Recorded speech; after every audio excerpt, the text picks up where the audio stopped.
US sanctions, UN expert Francesca Albanese, critic of Israel's Gaza offensive. The Trump administration is imposing sanctions on the UN Human Rights Council Special Rapporteur Francesca Albanese, an outspoken critic of Israel's military offensive in Gaza.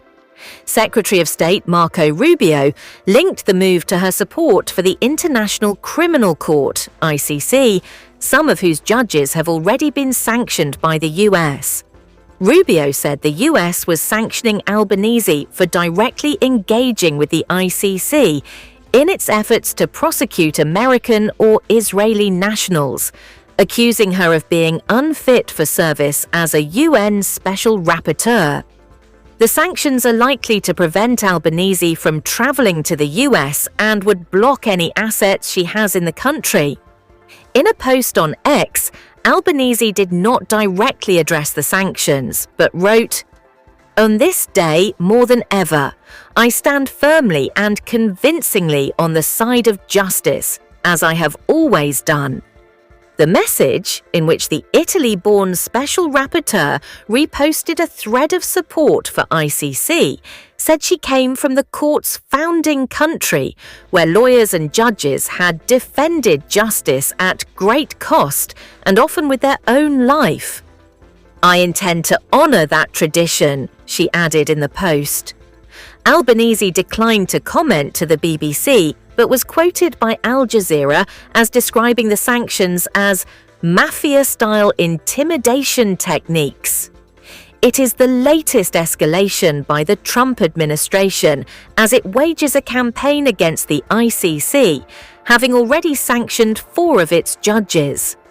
The US took the action after the court last year issued arrest warrants for Israeli Prime Minister Benjamin Netanyahu and his then Defense Minister Yoav Gallant for alleged war crimes in Gaza, accusations they reject. Rubio also accused Albanese of having spewed unabashed anti-Semitism, expressed support for terrorism, and open contempt for the United States, Israel, and the West.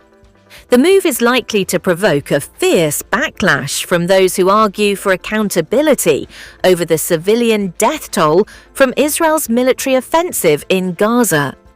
The Special Rapporteur has long argued that Western governments are not doing enough to support the rights of Palestinians in the occupied Palestinian territories. Her outspoken stance has attracted significant support among those who accuse Israeli and US leaders of weaponizing accusations of anti-Semitism in order to silence scrutiny of their policies.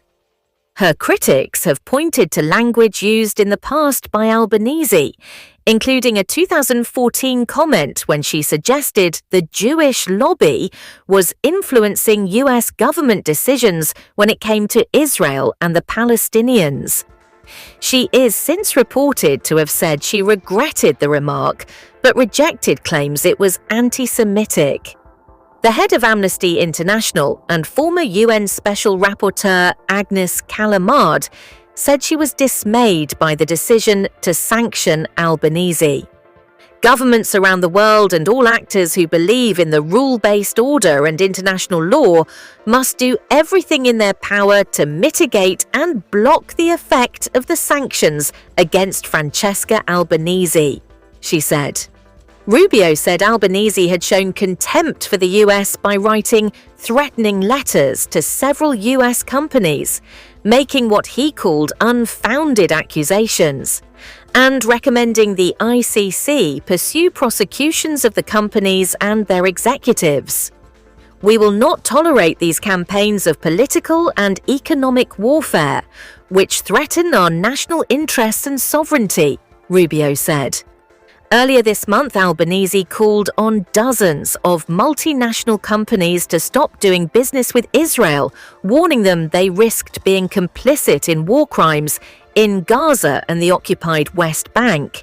She said the companies profited from the Israeli economy of illegal occupation, apartheid, and now genocide in the occupied Palestinian territories.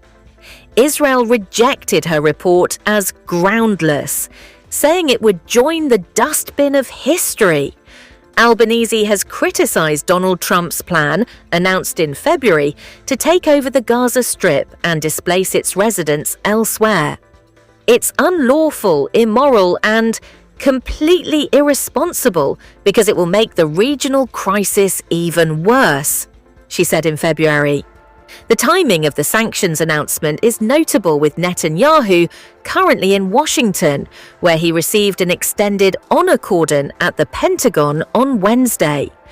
Albanese has previously rejected similar claims against her, telling the BBC in October, "I don't take these remarks and the defamation they carry lightly, but at the same time, I know this is not about me, as my predecessors knew that it was not about them.